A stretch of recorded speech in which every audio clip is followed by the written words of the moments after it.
Yuk jadi bagian dari dakwah kami. Dukung operasional dakwah dan sosial kami, raih pahala amal jariah yang terus mengalir sampai hari kiamat. Assalamualaikum warahmatullahi wabarakatuh. Alhamdulillah wassalatu wassalamu ala Rasulillah. Segala puji dan puja kehadirat Allah Subhanahu wa taala, juga salawat dan taslim kepada Nabi besar Muhammad sallallahu alaihi wa ala alihi wa sahbihi wasallam. Semoga saja saudaraku seiman di hari yang mulia ini, satu hari lagi Allah Subhanahu wa taala memberikan kita kesempatan dan umur untuk kita memaksimalkan tunduk dan patuh kepadanya, mengerjakan semua apa yang diperintahkan serta juga meninggalkan apa yang dilarang. Tentu ini harapannya agar bisa memberatkan timbangan amal saleh kita pada hari kiamat dan akhirnya membawa kita masuk dan mendapatkan derajat yang tinggi di surga. Dan juga bagi orang-orang yang masih memiliki dosa-dosa dan kekurangan di masa lalu, maka dia masih punya kesempatan untuk bertaubat kepada Allah Subhanahu wa taala.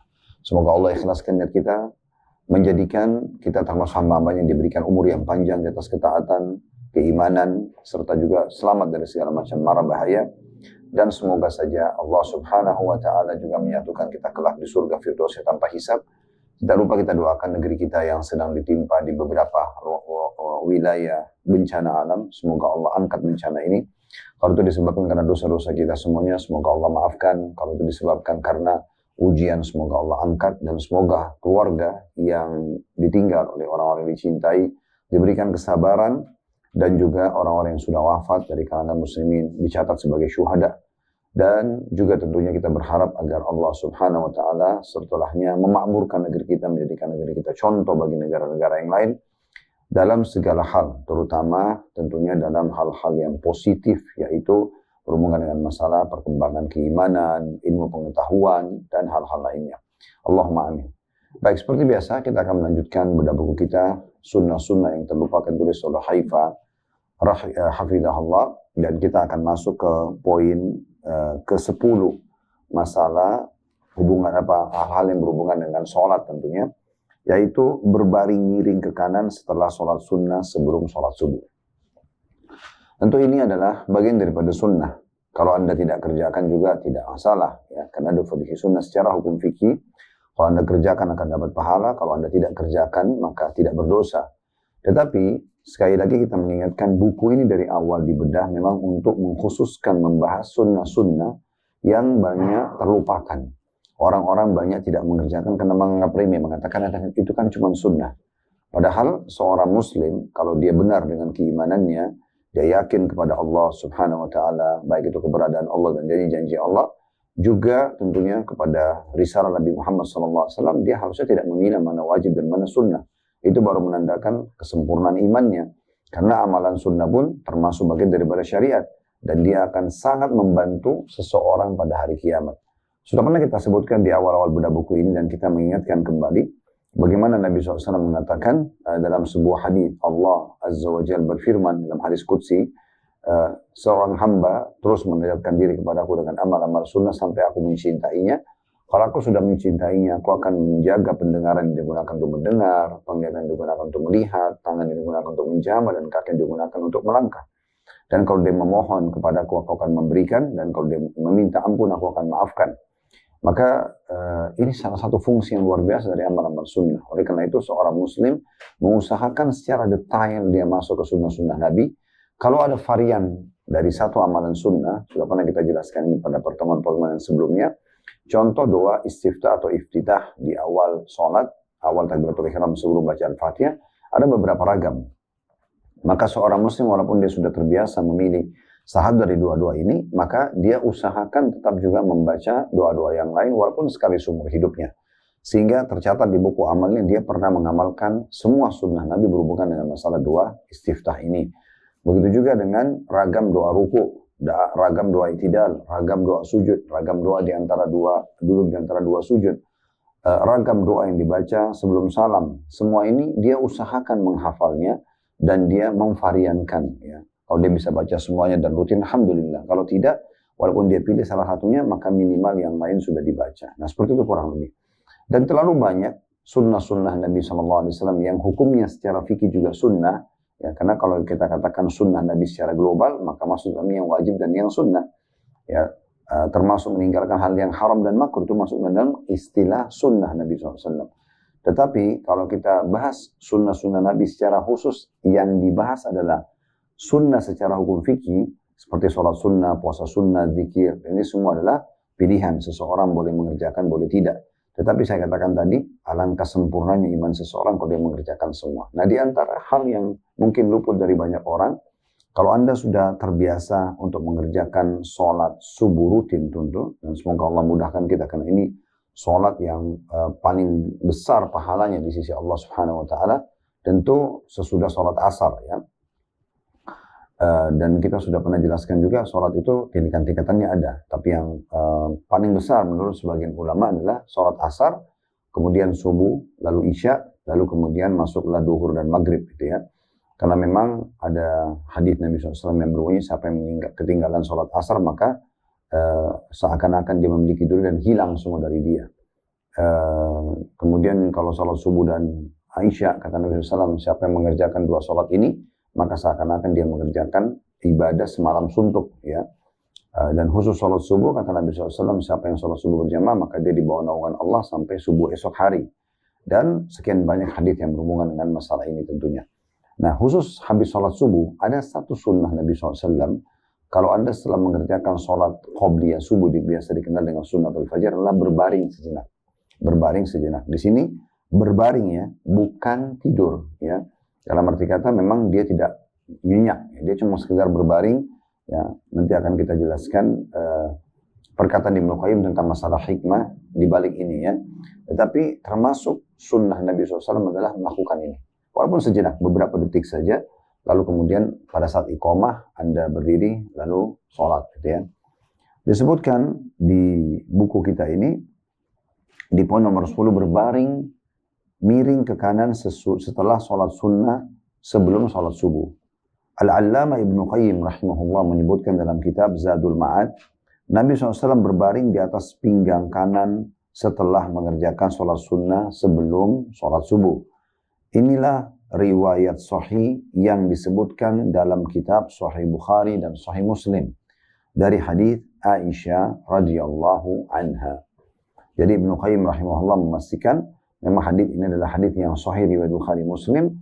Kalau Nabi SAW selepas mengerjakan sholat qobliyah subuh, itu dikenal dengan sunnatul fajar, sambil menunggu iqamah, maka beliau berbaring sejenak di sisi pinggang atau lambung kanannya. Dan ini memang tata cara tidur yang kita tahu ya, yang diajarkan Nabi SAW ya, walaupun bukan habis ba'diyah subuh, qobliyah subuh maksud saya, maaf.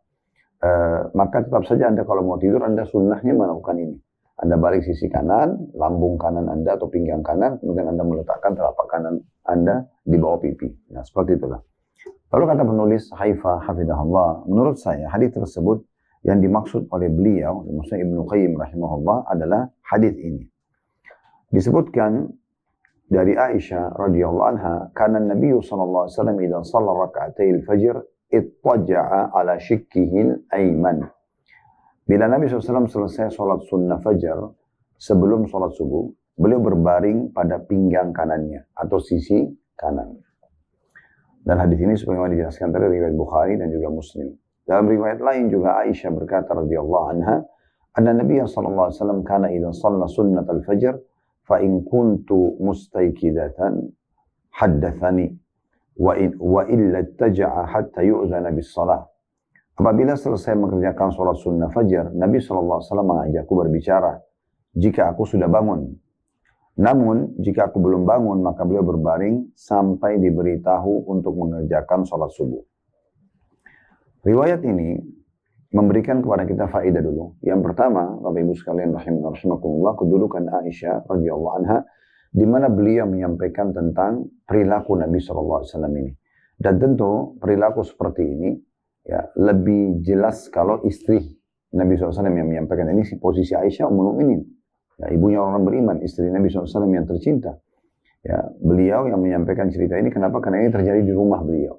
Dan memang Nabi SAW seringkali mengerjakan sholat sunnah di rumah beliau. Ya. Oleh karena itu, pada saat mendengarkan azan, maka beliau pun ya, sholat sunnatul fajar di rumah, baru kemudian beliau menunggu sampai waktu iqamah lalu beliau keluar karena beliau di posisi sebagai imam sallallahu alaihi wasallam. Dan rumah beliau berada di sebelah masjid langsung. Jadi ada rumah Nabi SAW yang kebetulan rumahnya Aisyah, yang dihuni oleh Aisyah yang sekarang jadi kuburan Nabi, itu memiliki dua pintu. Satu pintu langsung nyambung ke masjid, yang satu lagi itu menghadap ke jalan kota Madinah. Sehingga kalau beliau SAW mau keluar ke kota Madinah lewat pintu yang menghadap ke kota Madinah, kalau beliau mau masuk ke masjid tinggal pintu yang mengarah ke masjid. Ya. Artinya begitu dibuka pintu sudah masuk dalam masjid. Gitu ya. Itu yang dulu dikenal atau sekarang dikenal dengan Raudhah. Maka Nabi SAW seringkali menunggu sampai iqamah sholat di rumah beliau, dipanggil oleh Bilal, sudah waktunya akan iqamah, maka beliau pun keluar. Nah, di sini penyampaian kebiasaan ini disampaikan oleh Aisyah radhiyallahu anha, karena beliau menceritakan kepada kita, maka kita masukkan dalam faedah hadis yang pertama. Kedudukan Aisyah radhiyallahu anha karena beliau menceritakan kepada kita kronologis hadis ini. Pelajaran yang kedua yang bisa diambil adalah pentingnya seseorang muslim menjaga sholat sunnatul fajr, ya, yang sudah tidak asing bagi kita, sudah pernah kita sebutkan juga di beberapa poin sebelumnya.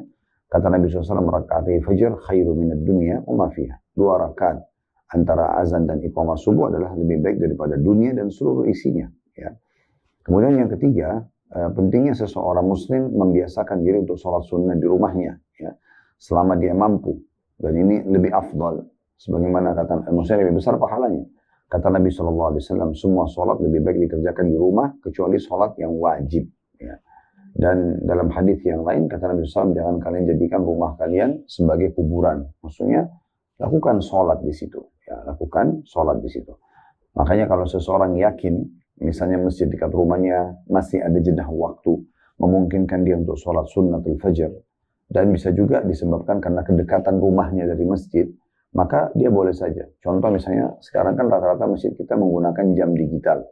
Nah, di jam itu misalnya masih, Anda sudah tahu di masjid ini selepas azan masih ada 10 menit, masih ada 15 menit. Maka memungkinkan sekali Anda sholat sunnatul fajr di rumah. Gitu kan? Dan ini tentunya, bila Anda yakin tadi bisa mendapatkan sholat subuh berjamaah di masjid tidak terlambat. Tapi kalau masjid di dekat rumah Anda tidak memiliki jam digital, Anda pun tahu misalnya muadzin sangat cepat. Selepas azan dia sholat sunnah paling nunggu beberapa 1-2 menit dia udah iqamah, gitu kan? Apalagi imam sudah datang. Maka di saat itu himbauan kami tentunya Anda bisa mengejar sholat sunnah fajar dikerjakan di masjid. Ya. Tapi ini karena ini sunnah sholat di rumah, tapi boleh Anda kerjakan juga di masjid. Ya. Kemudian pelajaran yang keempat adalah adanya anjuran untuk berbaring sejenak, balik sisi kanan tapi bukan tidur, ya, sehingga tidak batal wudu. Ya. Maka kita berbaring sebelah kanan, kemudian ya menunggu atau memberikan kesempatan tubuh istirahat sejenak setelah sholat sunnatul fajr. Balik sisi kanan nanti akan kita bacakan perkataan Ibnu Qayyim, banyak hikmah yang disampaikan oleh para ulama berhubungan dengan balik di sisi kanan atau tidur di sisi kanan. Ya. Itu dari riwayat yang pertama. Riwayat yang kedua masih dari juga beliau Aisyah radhiyallahu anha. Beliau mengatakan Nabi SAW kalau sholat sunnatul fajr, kalau saya sudah bangun maka beliau berbicara dengan saya. Berarti di sini maksudnya adalah Nabi SAW berbicara dengan istrinya, mungkin menyampaikan hajatnya, mungkin membangunkannya sholat, mungkin mengingatkannya kebaikan-kebaikan, misalnya jangan lupa zikir, jangan lupa doa, misal. Semua itu adalah hal yang baik, bagian daripada sunnah Nabi SAW. Dari pelajaran ini dianjurkan agar seseorang, ini tambahan pelajaran dari riwayat yang kedua, adalah memiliki pasangan hidup. Jadi bagaimana seorang muslim tidak membiarkan dirinya tidak memiliki pasangan. Makanya perkataan Abdullah bin Mas'ud radhiyallahu anhu, kalau seandainya aku tahu umurku sisa 10 hari saja, maka aku tidak akan melewatkannya kecuali dengan istri yang sah, gitu ya. Jadi bisa berbicara dengannya, bisa berbagi, ya, bisa menanyakan ide, bisa juga menghibur diri, dan banyak hal yang bisa terjadi di antara suami istri tentunya selama itu hal-hal yang dibolehkan dalam agama. Dan ini sebabnya kenapa Aisyah mengatakan bahwasanya Nabi SAW berbicara dengan aku kalau aku sudah bangun sebagai status istri. Tentu khusus sunnah ini berbicara dengan istri, ya, kalimat apapun, kata apapun yang positif misalnya, apalagi berisikan motivasi buat istri jangan ketinggalan sholat, ya, jangan lupa berdoa antara azan dan iqamah, misalnya mengingatkan masalah zikir, misal contoh, kemudian sang suami pergi ke masjid. Maka itu bagian daripada sunnah Nabi. Dan ini tentu tidak bisa didapatkan khusus sunnah ini, ya, yang bicara sama istri setelah sunnatul fajar, ini tidak didapatkan kecuali orang yang punya pasangan. Gitu ya. Jadi ini pelajaran tambahan dari riwayat yang kedua. Sekarang kita lihat, ya, penulis Mas Malik mengatakan untuk mengetahui keterangan dan pendapat para ulama seputar masalah berbaring ini, lihatlah kitab Zadul Ma'ad.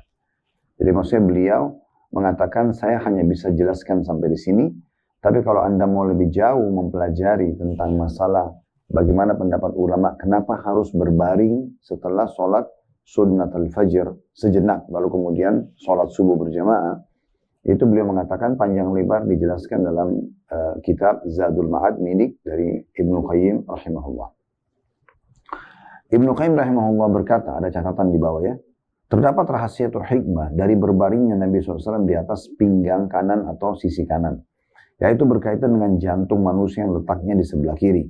Apabila seseorang tidur di atas pinggang ke kiri, maka tidurnya akan nyenyak karena tidurnya kalau dia tidur di atas pinggang kiri, maka tidurnya akan nyenyak karena jantung dalam posisi istirahat. Itu sebabnya yang membuat tidur orang itu nyenyak. Namun apabila ia tidur di atas pinggang kanan, jantung akan tergantung sehingga tidurnya menjadi tidak nyenyak. Karena jantung dalam posisi seperti itu akan selalu merasa gelisah, terus berdetak kencang, serta menuntut dan cenderung ke posisi yang dapat mengistirahatkannya. Nah ini diantara yang dikatakan oleh Ibnu Qayyim rahimahullah, lebih kepada supaya seseorang itu, kalau dia balik sisi kanan, ya, yang saya bisa tangkap dari keterangan beliau, seseorang itu siap ya untuk bangun kalau dibutuhkan untuk sholat. Ya, kalau dia balik sisi kanan, jadi nggak sulit gitu ya. Ada juga penelitian yang pernah kami baca, bahwa saya tidur di sisi kanan, itu membuat seseorang sebenarnya jauh lebih rileks, lebih istirahat ya. Sehingga dia dengan misalnya 2-3 jam tidur sisi kanan dibandingkan dengan tidur 2-3 jam sisi kiri, maka kita akan temukan orang yang tidur sisi kanan itu jauh lebih fresh, jauh lebih sehat, dan dia lebih siap untuk mengerjakan ibadah seperti sholat malam dan sholat subuh berjamaah di masjid. Allahu a'lam. Itu kurang lebih yang bisa kita ambil dari poin nomor 11. Sekarang kita masuk poin nomor 10 tadi. Di poin nomor 11, mengeraskan sebagian bacaan pada sholat duhur dan asar. Dari Abu Qatadah radhiyallahu anhu beliau berkata, karena Rasulullah sallallahu alaihi wasallam yusalli bina fa yaqra'u fi dhuhri wal asr fi rak'atain al-ulayaini bi Fatihatil Kitab wa suratain wa yusmi'una al-ayata ahyana wa yutawwilu ar-rak'ata al-ula wa yaqra'u fil ukhrayaini bi Fatihatil Kitab. Rasulullah SAW, ini kata Abu Qatadah radhiyallahu anhu, Rasulullah SAW mengerjakan sholat duhur dan asar bersama kami, maksudnya mengimami kami. Pada 2 rakaat pertama, beliau membaca Al-Fatihah dan 2 surah. Seperti biasa, habis Al-Fatihah baca surah di 2 rakaat pertama.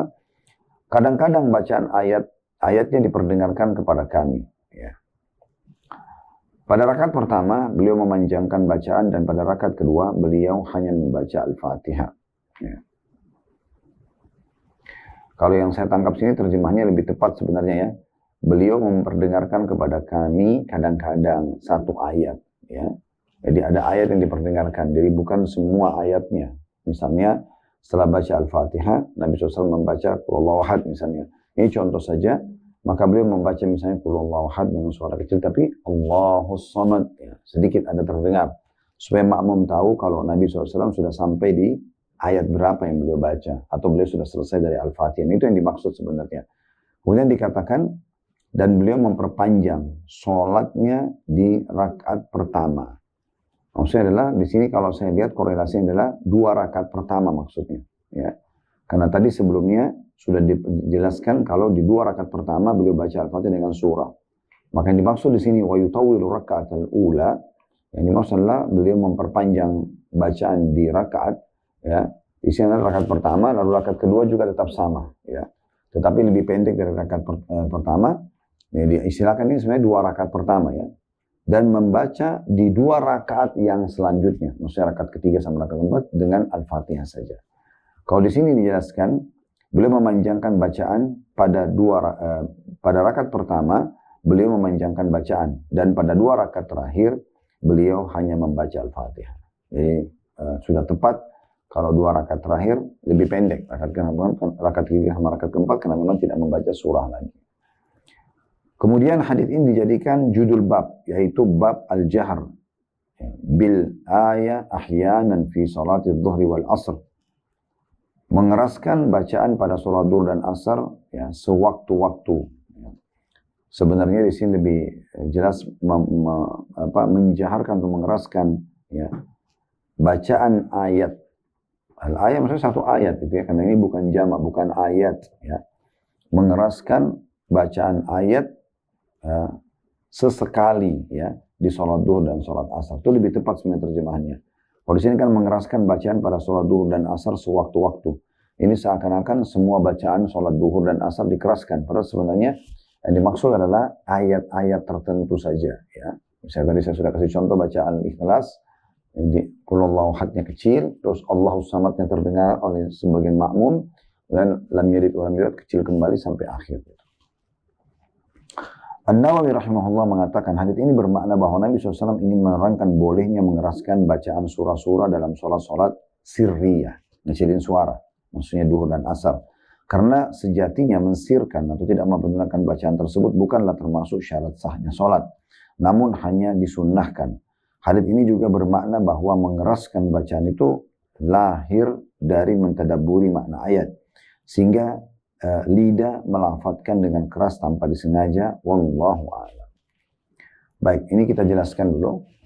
Riwayat Abu Qatadah ini ya, memberikan faedah kepada kita. Yang pertama, Bapak Ibu sekalian rahimakumullah, kedudukan Abu Qatadah sendiri radhiyallahu anhu, di mana beliau yang menyampaikan kepada kita kebiasaan Nabi SAW, yaitu pernah beliau lihat dan mendengarkan Nabi memperdengarkan sebagian ayat ya di duhur dan asar, sementara makmum dan Abu Qatadah juga hadir itu mendengarkannya. Tapi tidak semuanya. Ya. Ini perlu kita luruskan. Jadi tidak semuanya. Pelajaran yang kedua, bahwasanya Nabi SAW seringkali mengimami. Ya. Ini harusnya tugas pemimpin, mengimami. Ya. Hanya saja tentunya ada keadaan tertentu di mana Nabi SAW tidak bisa, seperti beliau sakit, beliau safar, sakit seperti di akhir hidup beliau sehingga Abu Bakar gantikan jadi imam. Kemudian juga sama dengan kalau lagi musafir, beliau kadang-kadang menunjuk pemimpin pengganti beliau di kota Madinah, yang otomatis ya beliau atau pengganti tersebut yang menggantikan posisi imam beliau. Kemudian pelajaran yang ketiga, bahwasanya sholat duhur dan asar itu adalah sholat sir, kecilin suara. Ya, di sini disebutkan seperti itu ya. Kemudian pelajaran yang keempat, bahwasanya di rakaat pertama di sholat duhur dan di sholat duhur secara khusus Nabi SAW memperpanjang bacaan. Ini sudah pernah kita jelaskan di beberapa poin sebelumnya ya, tentang bacaan Nabi SAW di waktu sholat duhur di rakaat pertama, dan di rakaat kedua lebih pendek dari rakaat pertama tapi tetap bacaannya panjang. Nanti di rakaat ketiga dan empat baru hanya baca Al-Fatihah saja, Al-Fatihah saja, sehingga lebih pendek dari dua rakaat pertama. Mohon maaf. Alhamdulillah. Selanjutnya, kita juga menanggapi perkataan dan faedah yang bisa diambil dari perkataan Imam Nawawi rahimahullah, di mana beliau mengatakan, hadits ini bermakna bahwa Nabi SAW ingin menerangkan bolehnya mengeraskan bacaan dalam sholat-sholat sirriyah, karena sejatinya mensirkan atau mengecilkan suara dalam sholat duhur dan asar ini bukan termasuk syarat sah sholat. Artinya kalaupun ada suara terdengar tetap sah sholatnya, gitu kan? Namun dia hanya disunnahkan.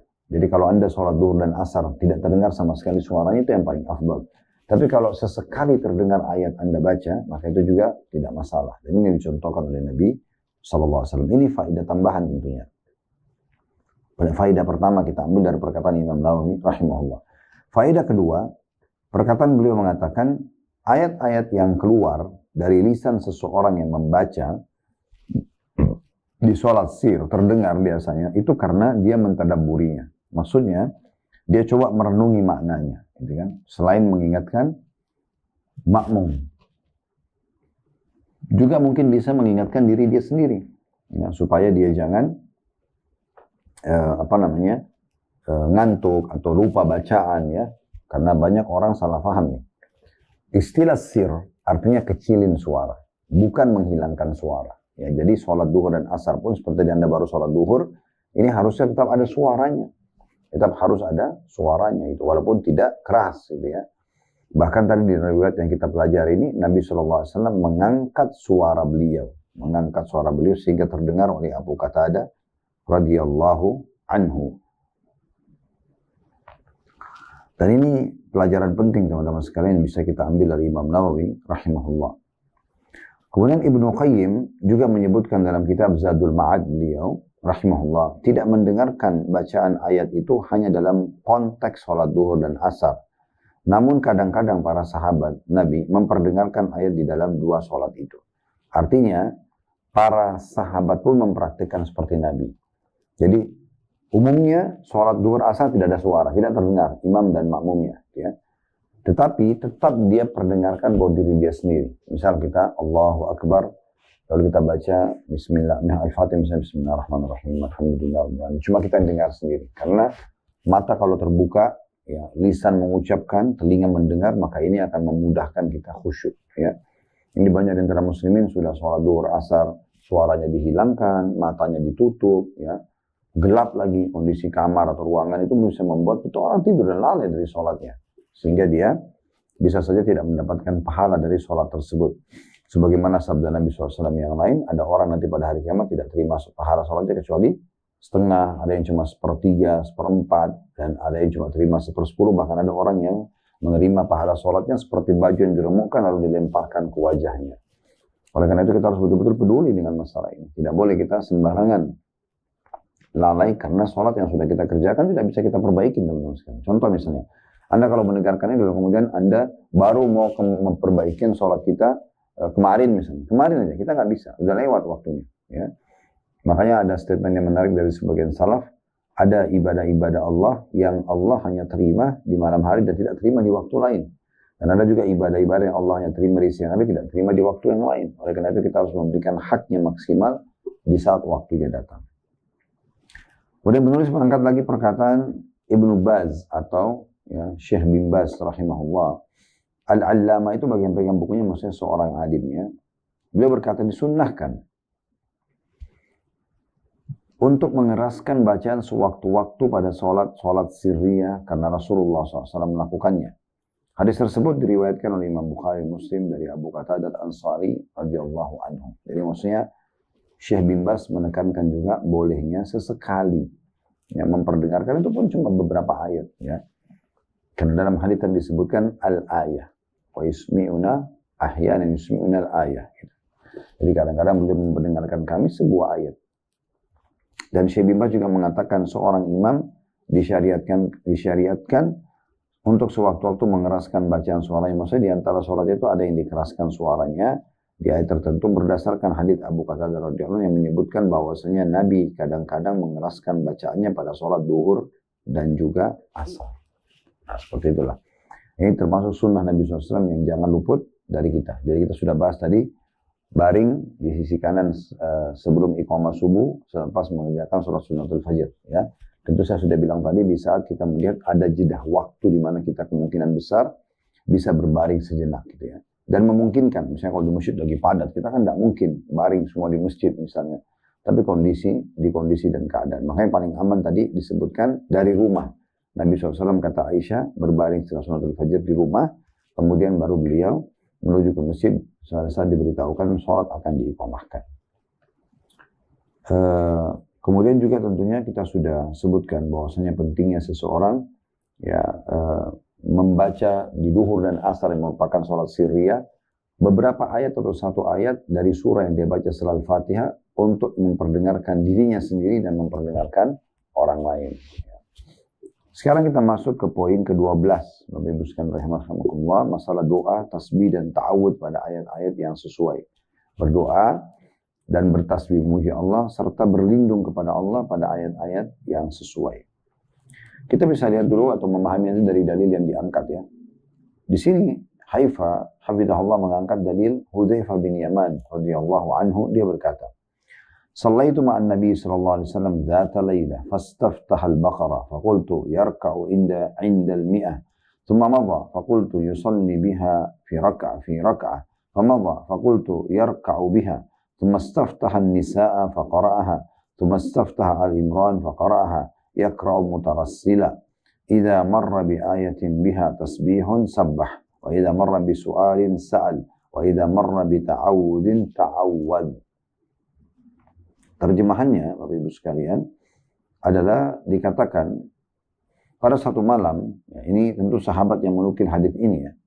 Dan tadi sudah kita sebutkan Hudzaifah bin Yaman radhiyallahu anhu, di mana beliau menceritakan pengalamannya pada saat sholat malam bersama Nabi Shallallahu Alaihi Wasallam. Beliau mengatakan pada satu malam, aku pernah mengerjakan sholat bersama Nabi Shallallahu Alaihi Wasallam, kemudian beliau mengawali dengan membaca surah Al-Baqarah. Aku berkata dalam hati, mungkin beliau akan ruku pada ayat yang ke-100. Karena Al-Baqarah 280 sekian ayat. Ya. Ternyata beliau meneruskannya. Aku berkata lagi, beliau menuntaskan 1 rakaat dengan surah Al-Baqarah. Ternyata beliau meneruskan lagi. Aku pun berkata, beliau mungkin segera ruku. Ternyata beliau terus melanjutkan dengan surah An-Nisa ya, dan Al-Imran secara tartil atau pelan-pelan. Jadi setelah baca ya Al-Baqarah, beliau pindah ke Al-Imran, surah nomor Al-Baqarah surah nomor 2 dalam Al-Quran, Al-Fatihah yang pertama. Setelah selesai Al-Baqarah 280 sekian ayat, lalu disambung dengan Al-Imran 200 ayat, disambung lagi dengan An-Nisa sekitar 176 ayat gitu ya. Dan itu dibaca dengan pelan, tartil, penuh dengan tadabbur atau merenungi. Bila menjumpai ayat yang ada tasbihnya, beliau mengucapkan tasbih. Apabila melewati ayat yang menganjurkan untuk meminta kepada Allah, maka beliau pun meminta kepadanya, kepada Allah. Dan bila melewati ayat-ayat meminta perlindungan, maka beliau meminta perlindungan kepadanya. Beliau meminta perlindungan kepada Allah. Kepadanya itu ada idnya besar, pada Allah subhanahu wa ta'ala. Imam Nawawi rahimahullah menyebutkan dalam syarah Sahih Muslim ya, maksudnya dalam buku yang menjelaskan, Imam Nawawi ini menanggapi dan menjelaskan panjang lebar Sahih Muslim. Kita tidak asing dengan Sahih Muslim, buku yang disusun oleh Imam Muslim khusus hadis-hadis yang sahih. Hadis ini menunjukkan sunnahnya melakukan hal tersebut, baik bagi orang yang membacanya dalam sholat maupun di luar sholat. Sedangkan menurut mazhab kami, maksudnya yakni Asy-Syafi'iyah, hal itu disunnahkan bagi imam, makmum, dan orang yang mengerjakan sholat sendirian. Baik, di sini kita jelaskan dulu ya makna daripada riwayat ini. Yang pertama tentu kedudukan atau faedah yang bisa kita ambil. Yang pertama kedudukan Hudzaifah bin Yaman radhiyallahu anhu, karena beliau yang menyampaikan kepada kita kronologis hadis ini tentang dia pernah sholat malam bersama Nabi SAW. Pelajaran yang kedua, bagaimana Nabi SAW peduli sekali untuk memperbanyak bacaannya ya selepas Al-Fatihah di sholat tahajud itu. Bahkan di sini disebutkan dalam 1 rakaat saja beliau menyelesaikan ya surah Al-Baqarah, surah Al-Imran, dan surah An-Nisa. Ya, ini kalau kita akumulasi semuanya ini ya sekitar hampir 600 ayat ya. 286 ayat tambah 200 ayat berarti 486 tambah 176 ya. Jadi memang ini mendekati sekitar 600-an ayat lah. Mungkin saya tidak bisa pasnya karena sekarang bukan maksudnya menghitung ayat ini, tapi kita bisa ambil pelajaran tentang bagaimana Nabi SAW peduli dengan banyaknya ayat-ayat yang dibaca. Kalau ini dibaca di rakaat pertama, belum rakaat yang kedua, ya, maka akan sangat banyak sekali ayat-ayat yang dibaca. Pelajaran selanjutnya, pelajaran yang ketiga adalah Nabi SAW membaca surah secara berurut. Jadi misalnya beliau baca setelah Al-Fatihah, baca Al-Baqarah, lalu kemudian lanjut di Al-Imran, kemudian lanjut An-Nisa. Dan ini sebagian ulama menitikberatkan masalah ini, mengatakan bahwasanya alangkah baiknya seorang muslim membaca secara berurut. Misal contoh, kalau Anda sholat, Anda pilih Al-Ikhlas sama Al-Falaq. Ya. Misal contoh di 2 rakaat maghrib.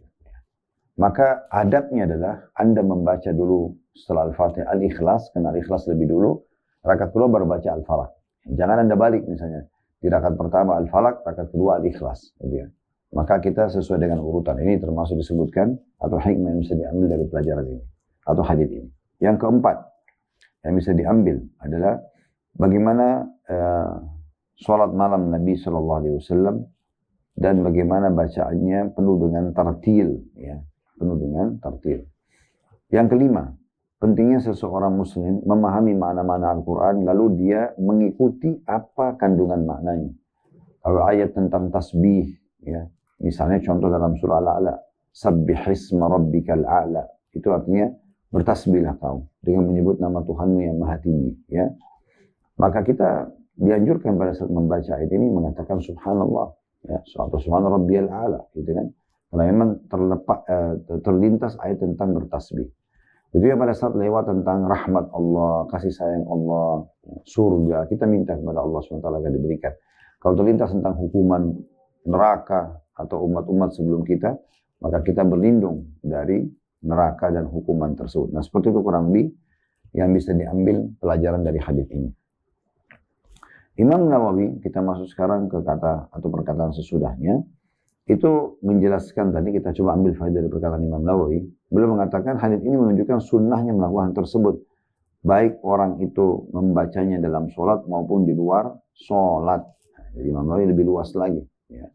Dalam arti kata, kalau Anda lagi sholat, terlintas ayat tentang surga, Anda mohon surga, tentang neraka, Anda mohon neraka, tentang rahmat, Anda mohon rahmat Allah, ya, tentang umat-umat sebelum yang dibinasakan, maka Anda berlindung dari siksa Allah. Ini berlaku, kata Imam Nawawi, di sholat dan di luar sholat. Misalnya Anda lagi baca Quran, terus lewat ayat tentang surga, Anda mohon tentang surga, minta kepada Allah surga tersebut. Tidak tentang ayat neraka, Anda berlindung kepada Allah dan neraka tersebut. Nah, seperti itu. Pelajaran yang kedua, dari perkataan Imam Nawawi dulu ya, rahimahullah, beliau mengatakan, sedangkan ya, menurut mazhab kami, maksud Syafi'iyah, hal itu disunnahkan bagi imam, makmum, dan orang yang mengerjakan sholat sendirian. Maksudnya dalam mazhab Imam Syafi'i, dikatakan perkataan ini, memohon kepada Allah surga, berlindung dari Allah neraka, minta rahmat, itu kalau kita lagi sholat sendirian.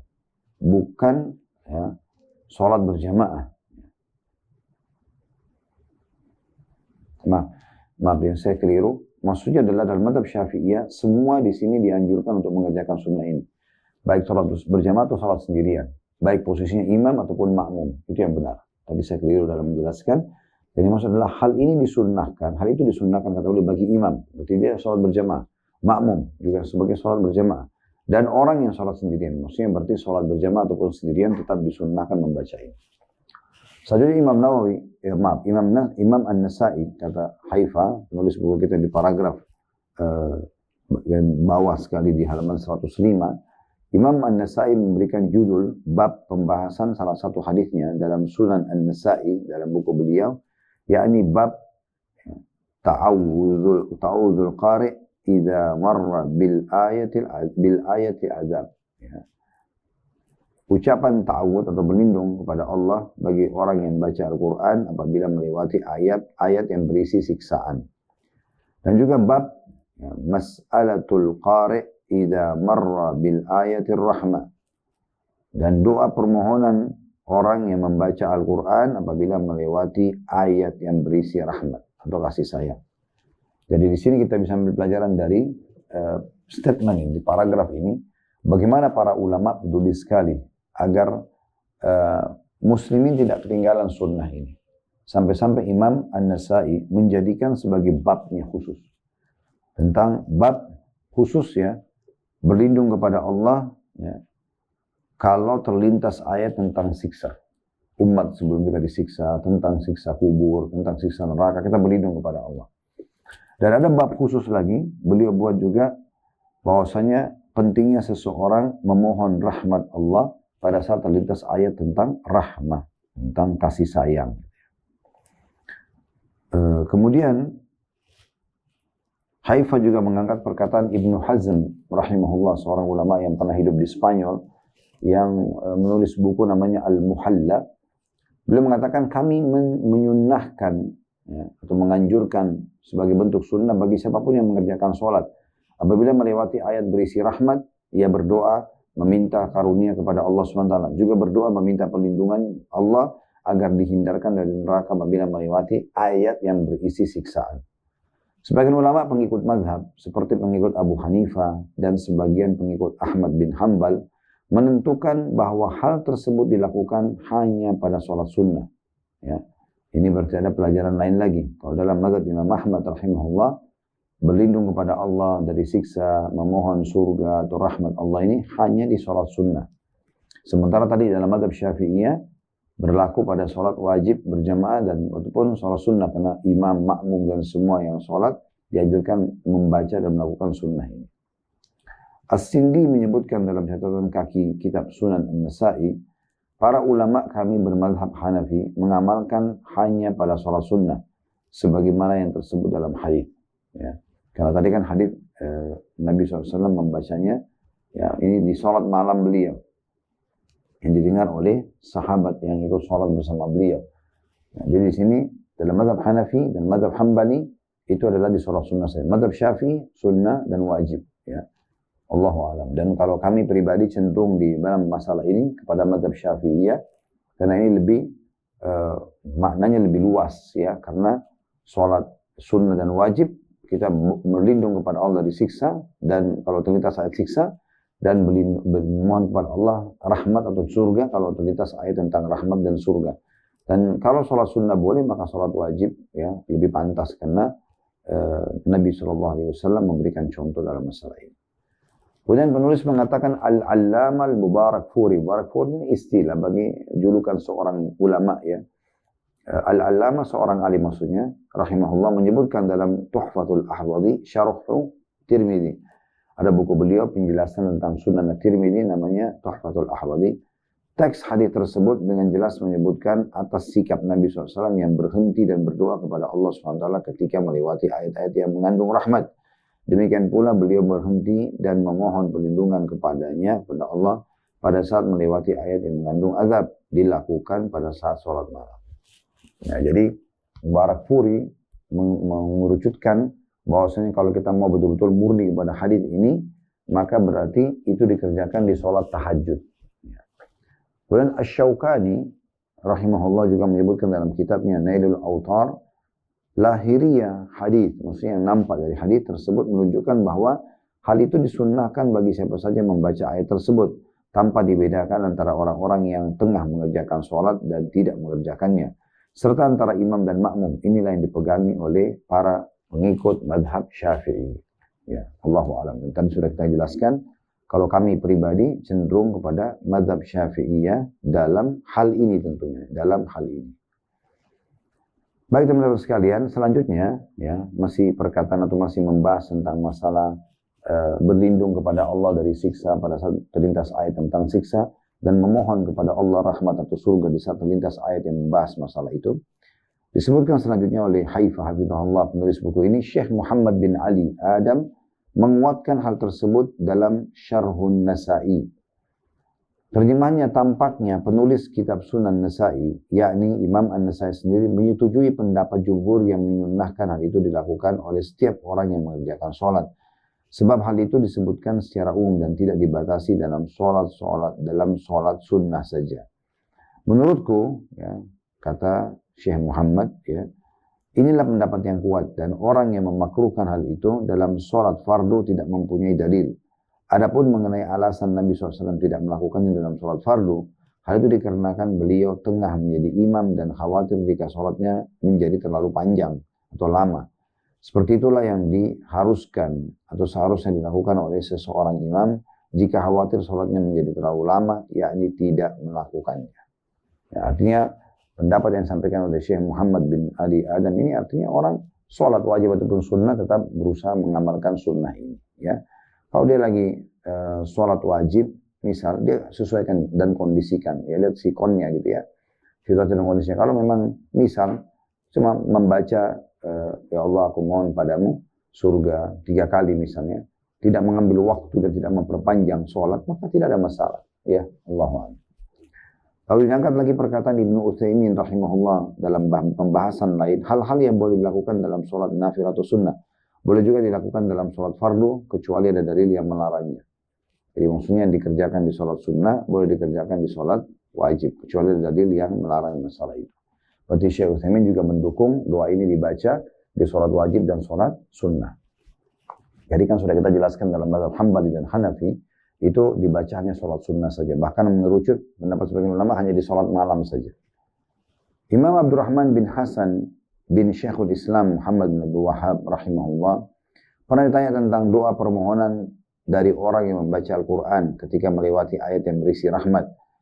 Demikian pula permohonan perlindungan kepada Allah SWT saat melewati ayat yang berisi ancaman dalam sholat fardu.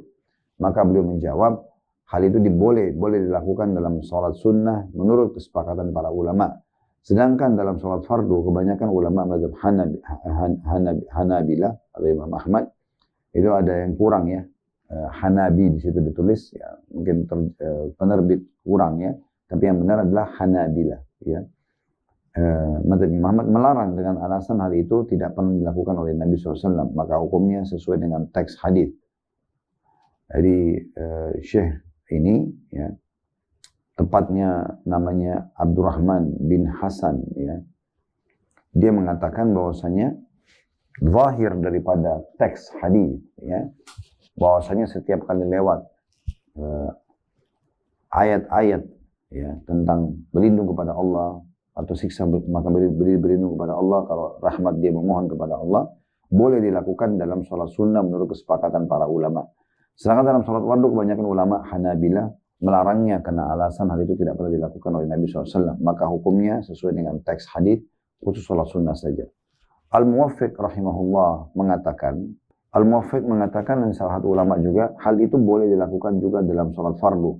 Karena pada dasarnya hukum segala suatu amalan sunnah berlaku atas yang lainnya berlaku atas yang lainnya pula sama selama tidak ada dalil yang berlaku misalnya pada sholat sunnah juga ya, selama, saya ulangi lagi ya, hal itu dibolehkan atau boleh dilakukan di dalam sholat fardu karena pada dasarnya hukum segala suatu amalan sunnah berlaku atas yang lainnya pula selama tidak ada dalil yang mengecualikan. Maksudnya selama di sunnah boleh maka wajib juga boleh.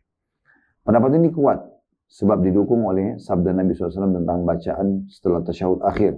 Hendaklah seseorang memilih doa yang disukainya. Hadis ini berlaku umum. Berarti sebelum tahiyat, setelah baca semua doa tahiyat, sunnahnya berdoa di wajib dan sunnah. Baik itu sholat fardu ataupun sholat sunnah. Untuk keluar dari atau menghindari perbedaan, maka hal tersebut tidaklah diamalkan dalam sholat fardu.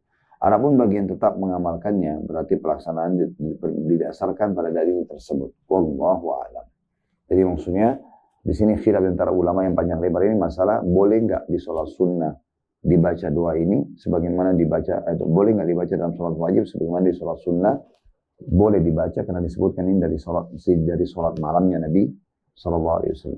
Saya sudah bilang tadi kalau saya pribadi cenderung di keduanya boleh ya.